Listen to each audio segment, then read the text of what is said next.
Gaza को लेकर अमेरिकी राष्ट्रपति डोनाल्ड ट्रंप की शांति योजना में एक बड़ा और चौंकाने वाला मोड़ सामने आया है। इजराइल के प्रधानमंत्री बेंजामिन नेतन्याहू ने अब बोर्ड ऑफ पीस में शामिल होने की सहमति दे दी है। यह फैसला इसीलिए अहम माना जा रहा है क्योंकि कुछ समय पहले तक इजराइल ने इस बोर्ड का खुलकर विरोध किया था।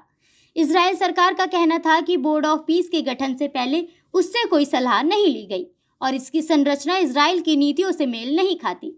सत्ता पक्ष और विपक्ष दोनों ने ही इस बोर्ड की आलोचना की थी। यहाँ तक कि इजराइल के सुरक्षा मंत्री ने कहा था कि गाजा को किसी प्रशासनिक समिति की नहीं बल्कि हमास से पूरी तरह छुटकारा पाने की जरूरत है। वहीं विपक्ष नेता याइर लपिड ने इसे इजराइल की कूटनीतिक असफलता करार दिया था। लेकिन अब नेतन्याहू के इस बोर्ड में शामिल होने के ऐलान ने सभी को हैरान कर दिया है। माना जा रहा है कि अमेरिका के दबाव और गाजा के भविष्य को लेकर रणनीतिक गणनाओं के चलते इजराइल ने अपना रुख बदला है। दरअसल अमेरिका ने शनिवार को बोर्ड ऑफ पीस के सदस्यों के नाम घोषित किए थे।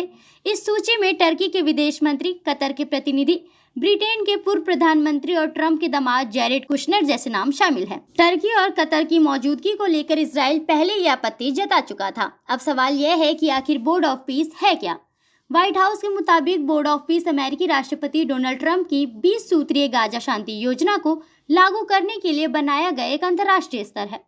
इसका उद्देश्य गाजा में स्थिरता लाना, शासन व्यवस्था बहाल करना, पुनर्निर्माण करना और इजराइल फिलिस्तीन के बीच स्थायी शांति सुनिश्चित करना है। बोर्ड की संरचना 3 स्तरों पर तय की गई है।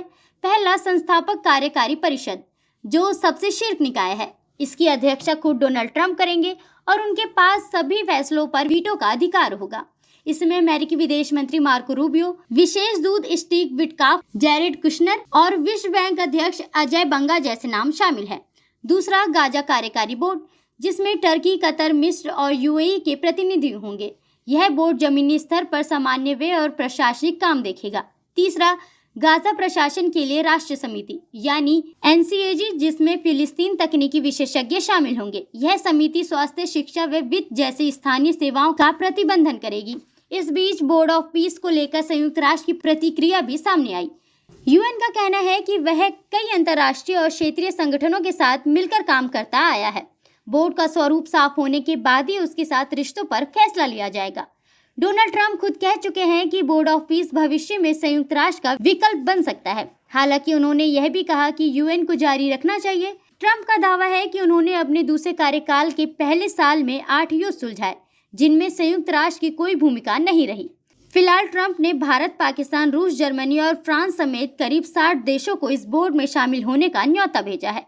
भारत के प्रधानमंत्री नरेंद्र मोदी और पाकिस्तान को भी आमंत्रण मिला है, लेकिन दोनों देशों ने अभी तक अपनी भागीदारी की पुष्टि नहीं की है। पूरी दुनिया की नजरें इस बात पर टिकी है कि क्या बोर्ड ऑफ पीस गाजा में स्थायी शांति ला पाएगा या यह सिर्फ वैश्विक राजनीति का एक और विवादास्पद मंच बनकर रह जाएगा।